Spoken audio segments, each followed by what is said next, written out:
सुप्रभात बच्चों, कैसे हैं आप सब। आशा करती हूँ ईश्वर की कृपा दृष्टि से आप सभी अपने घरों में स्वस्थ व सुरक्षित होंगे। बच्चों, आज हम संस्कृत के सप्तमा पाठा संगणकम का अध्ययन करेंगे। ये पाठ कक्षा 8 के छात्रों के लिए है। बच्चों, मेरा आप सभी से ये अनुरोध है कि जब मैं इस पाठ को पढ़ाती हूँ तब आप सभी अपनी पुस्तिका लेके बैठे ताकि आपको संस्कृत और हिंदी को समझने में आसानी हो। तो आइए बच्चों, आज हम पढ़ते हैं सप्तमा पाठा संगणकम अर्थात पाठ 7 कंप्यूटर। विज्ञानस् एतत् युगम, यह विज्ञान का युग है।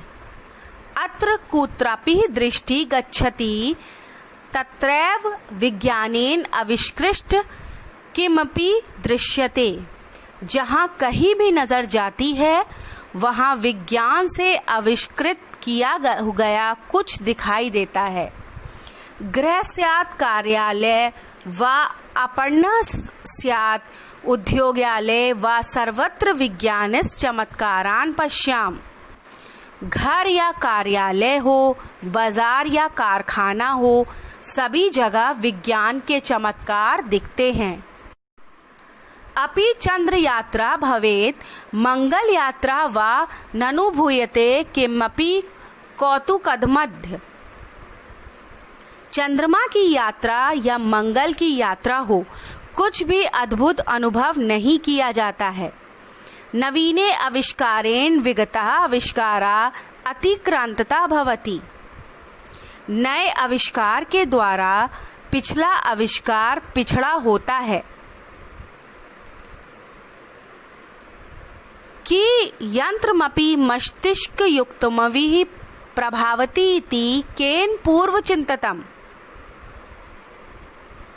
क्या यंत्र भी मस्तिष्क युक्त चलेंगे, ऐसा किसके द्वारा पहले सोचा गया।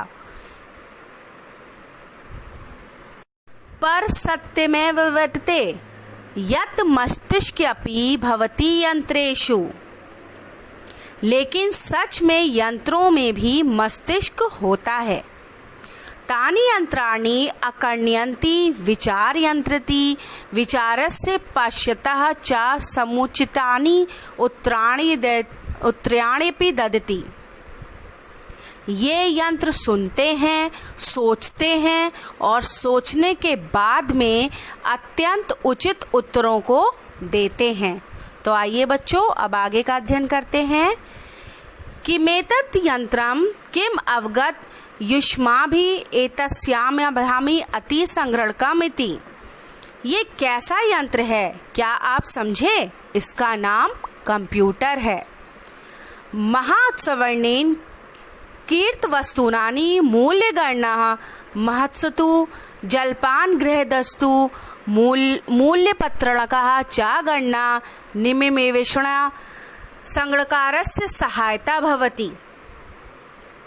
खरीदे गए सामानों का मूल्य जोड़ना और बड़े जलपान घर आदि में बिलों की गिनती पल में ही कंप्यूटर की सहायता से होती है। बच्चों, इस पाठ में कंप्यूटर का क्या महत्व है और विज्ञान के इस युग में कंप्यूटर के द्वारा हम किस प्रकार अपने कार्यों को सरल और सफल बना रहे हैं, इसके विषय में बताया गया है। यहाँ ये बताया गया है कि विज्ञान ये एक वैज्ञानिक युग है। जहाँ पे भी आप दृष्टि उठा के देखेंगे वहाँ विज्ञान द्वारा कुछ न कुछ चीज़ें आपको बनी हुई दिखाई देंगी। चाहे आप किसी भी कार्यालय में काम करते हो, बाजार हो, कारखाने हो या घर में हो, ये कुछ न कुछ आपको विज्ञान की सहायता से बने हुए नए नए आविष्कार दिखाई देते हैं।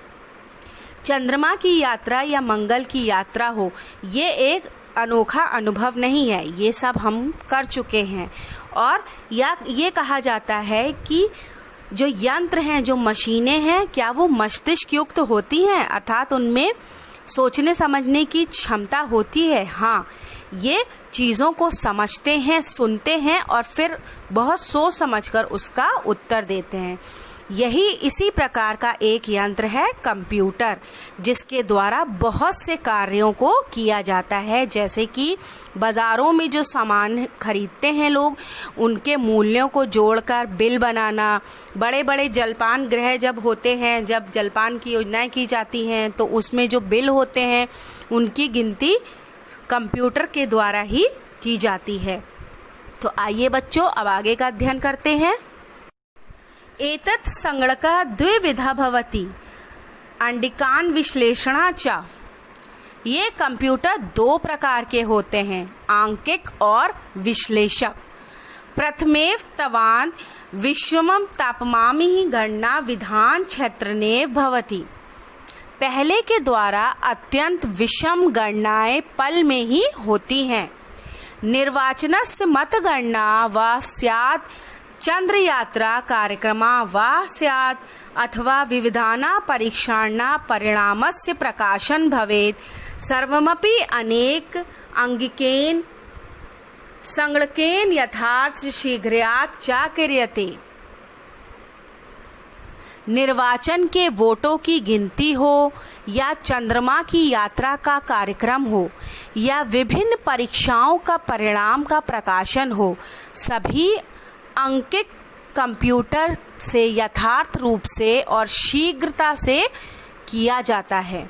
बच्चों, यहाँ पे ये बताया गया है कि कंप्यूटर जो है वो दो प्रकार के होते हैं, एक आंकिक कंप्यूटर और दूसरा विश्लेषक कंप्यूटर।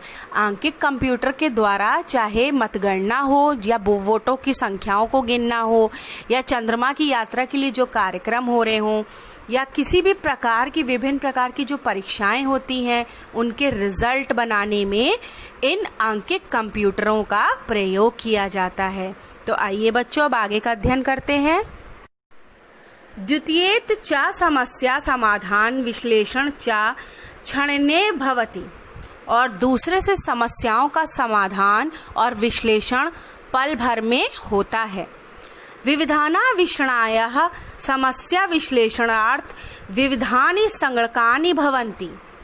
विभिन्न विषयों की समस्याओं के विश्लेषण के लिए विभिन्न प्रकार के कंप्यूटर होते हैं। या कदापि समस्या भवेत् स तस्य पुरा उपास्यते तस्य उत्तर सत्वरम् एव तेन क्रियते। कोई भी समस्या हो वो उसके सामने रखी जाती है, उसका उत्तर तेजी से देता है। यदि उत्तर ना ज्ञाते तदा संगणकः सूचयति यत् शृणोतु भवान् न जानीमामि इति। यदि उत्तर नहीं जानता तब कंप्यूटर सूचित करता है कि आप सुनो, मैं ये नहीं जानता हूँ। महत् एतत् यंत्रणाम कीदृशी महती अस्य बुद्धि इति विचराणीम। ये महान यंत्र है, कैसी महान इसकी बुद्धि है, ये सोचने लायक है। बच्चों, इस पाठ के इस भाग में ये बताया गया है कि दूसरे प्रकार का कंप्यूटर जो होता है वो विश्लेषक कंप्यूटर होता है, जो कि समस्याओं को, जो भी समस्याएं हैं उनको एनालाइज करता है, उनका विश्लेषण करता है और ये बताता है कि जो उत्तर उसे पता होते हैं उसका वो जवाब दे देता है। यदि उस कंप्यूटर को उस प्रश्न का उत्तर नहीं पता होता है तो वो उसका जवाब नहीं देता है। तो बच्चों, इस पाठ में हमने जाना कि कंप्यूटर जो है आज के वैज्ञानिक युग में बहुत ही महत्वपूर्ण है। सभी क्षेत्रों में, चाहे वो कार्यालय हो, चाहे वो विद्यालय हो, चाहे वो बाजार हो, या किसी भी प्रकार के तकनीकी विभाग हो, उन सभी में इन कंप्यूटरों का उपयोग किया जाता है। इनकी सहायता के द्वारा सभी प्रकार के कार्यों को आसानी से सरलता पूर्वक पूरा किया जा सकता है। तो बच्चों, आइए अब हम समझ लेते हैं कि इस पाठ में कौन सा कार्य आपको उत्तर पुस्तिका में करना है और कौन सा कार्य आपको अपनी पुस्तिका में करना है। कुछ बच्चों कुछ शब्द अर्थ हैं जिन्हें आपको अपनी उत्तर पुस्तिका में लिखना है। और आइए बच्चों, अब हम समझते हैं कि अभ्यास में कौन से कार्य आपको करने हैं। अभ्यास 1, एक वाक्येन उत्तर लिखित। एक वाक्य में उत्तर लिखिए। कस्य एतत् युगम, ये कौन सा युग है। विज्ञानस्य एतत् युगम, ये विज्ञान का युग है। कुत्र विज्ञानस्य चमत्कार पश्याम। विज्ञान के चमत्कार हमें कहाँ दिखाई देते हैं? सर्वत्र विज्ञानस्य चमत्कार पश्याम, सभी ओर हमको विज्ञान के चमत्कार दिखाई देते हैं। नवीनेन आविष्कारेण का अकृत्यन्ति भवति, विगता आविष्कारेण अकृत्यन्ति भवति।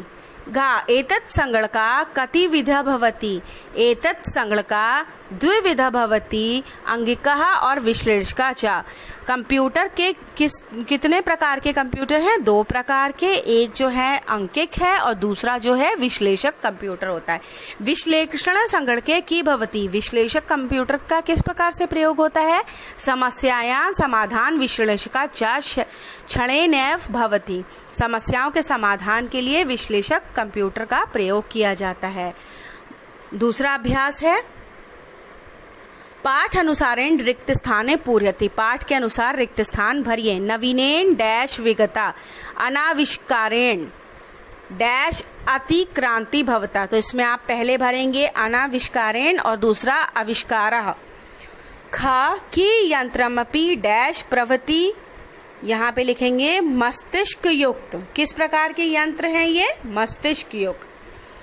ग एतस्याद्भिधानम् अस्ति इति संगणकम्, घ एतत् संगणका डैश भवति अंकिका डैश च, द्विविधता विश्लेषकः।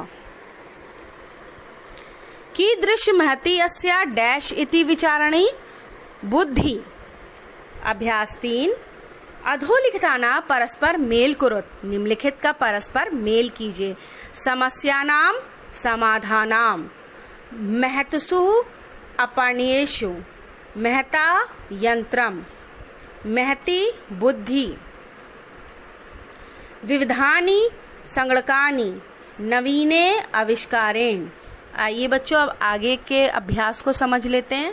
अभ्यास 4 उदाहरण के अनुसार लिखिए। यहाँ पे बच्चों एक उदाहरण दिया है, उसी के अनुसार आपको इन संधि विच्छेद शब्दों को जोड़ के लिखना है। न धन अनुभूयते नानुभूयते, एतस्य धन अभिधानमः एतस्याभिधानम्, तथा धन अपि तथापि, कदा धन अपि कदापि। अभ्यास 5 परस्पर मेल कुरुत, यहाँ पे कुछ संधि विच्छेद हैं जिनको आपको परस्पर मेल करके उनका मिलान करना है।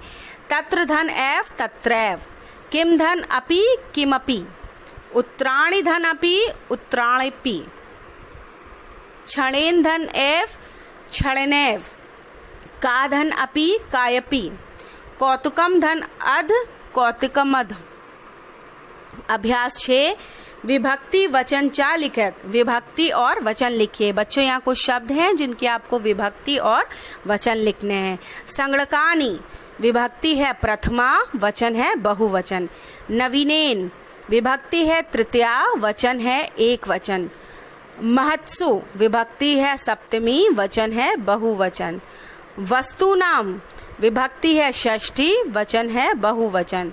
यात्रायाः, विभक्ति है षष्ठी, वचन है एक वचन।